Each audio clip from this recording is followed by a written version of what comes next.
Olá, hoje é sábado, é o último dia da semana, estamos no dia 15 de agosto. O mês vocacional já avança, está na sua metade. E a você que me escuta pela manhã, bom dia. Se você está me escutando à tarde, Deus abençoe sua tarde. E à noite, que Deus te dê uma noite cheia da paz dele. Muito bem, Mateus 19, versículos de 13 a 15. Um evangelho pequeno e tão bonito hoje, ouçamos com muita atenção. Naquele tempo, levaram crianças a Jesus para que impusesse as mãos sobre elas e fizesse uma oração. Os discípulos, porém, as repreendiam. Então Jesus disse: Deixai as crianças, e não as proibais de virem a mim, porque delas é o reino dos céus. E depois de impor as mãos sobre elas, Jesus partiu dali. Palavra da salvação, glória a vós, Senhor. Nesses dias estamos ouvindo, Jesus está instruindo a comunidade.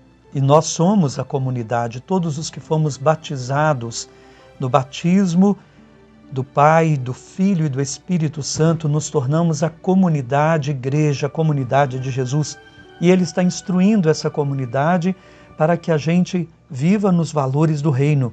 Nós ouvimos que ontem Ele instruiu sobre o casamento e hoje vai falar sobre a continuidade da família que se dá nas crianças. Então, um ensinamento importante sobre as crianças.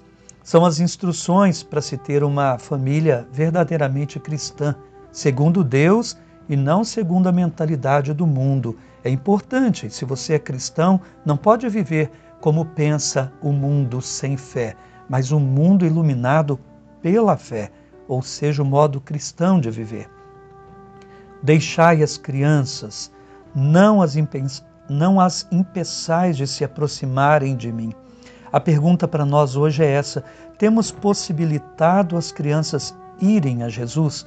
Ou as estamos impedindo de alguma forma, seja com os nossos muitos compromissos, com os muitos interesses que temos diferentes dos da fé, ou mesmo com o nosso marasmo, a nossa mornidão, digamos assim, a frieza religiosa, que vive uma fé só de palavras e não vive a fé na igreja inserido.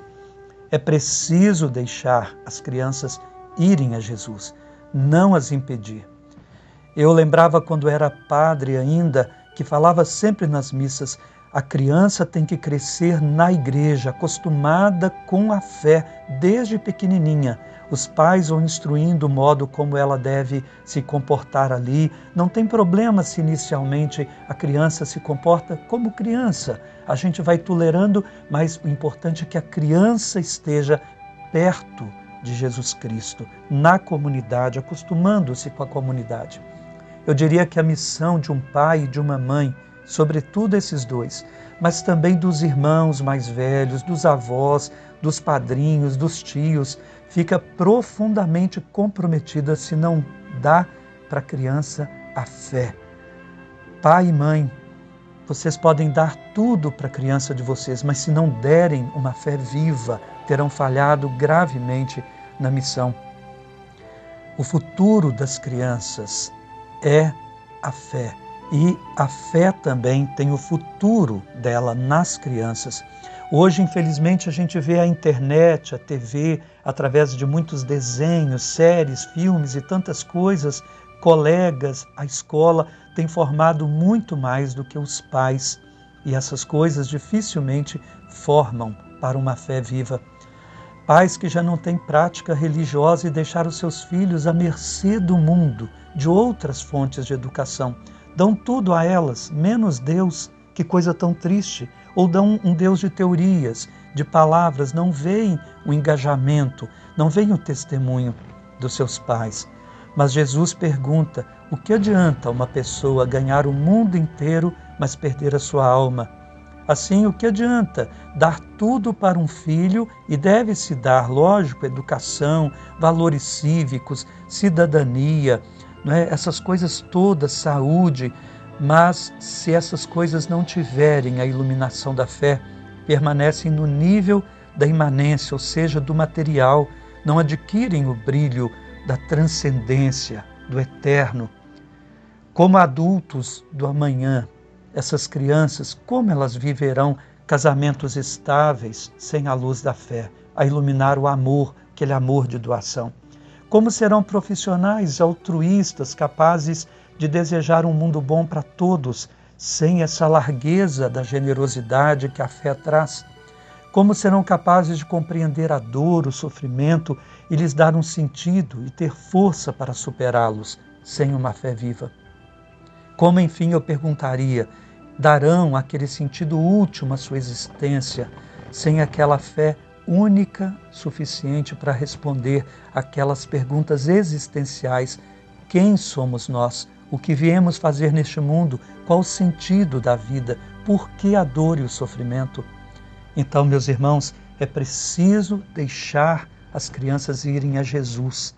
Se elas não se acostumarem desde criança, não se acostumarão depois. É como a escola, se elas não se acostumarem a estudar desde pequenas, com que dificuldade estudarão mais tarde? É uma injustiça não dar Deus para a criança desde criança, porque as estamos privando dessa abertura que se constrói desde pequeno para Deus. Vamos rezar por nossas crianças. Reze por seus filhos, se os tem, irmãos pequenos, avós. Rezem por seus netos, sobrinhos, tios, afilhados. Rezemos por todas as crianças. Deus abençoa as nossas crianças. Perdoa-nos por nossas falhas em dar o Senhor a elas, em abrir os seus corações tão pequeninos ao conhecimento do Senhor. Perdoa pela frieza com que falamos do Senhor tantas vezes, ou das teorias que apenas incutimos sem nenhuma prática enraizada nesse amor, nessa fé que o Senhor nos ensina tão vivamente. Senhor, abençoa as nossas crianças, impõe as tuas mãos sobre elas e ajuda-nos também a impor as nossas mãos, a abençoá-las sempre e as conduzir ao teu coração. Ajuda-nos a cuidar de maneira cristã das nossas crianças. Amém. Vamos pedir a bênção de Deus e hoje essa bênção vai especialmente para as nossas crianças, especialmente também para aquelas que não têm quem vele por elas. O Senhor esteja convosco, Ele está no meio de nós. Abençoe-vos Deus Todo-Poderoso, Pai e Filho e Espírito Santo. Amém. Bom domingo, se pode, vai à missa, se não, participa pelos meios de comunicação. Põe a criança junto. Um abraço, fiquem com Deus.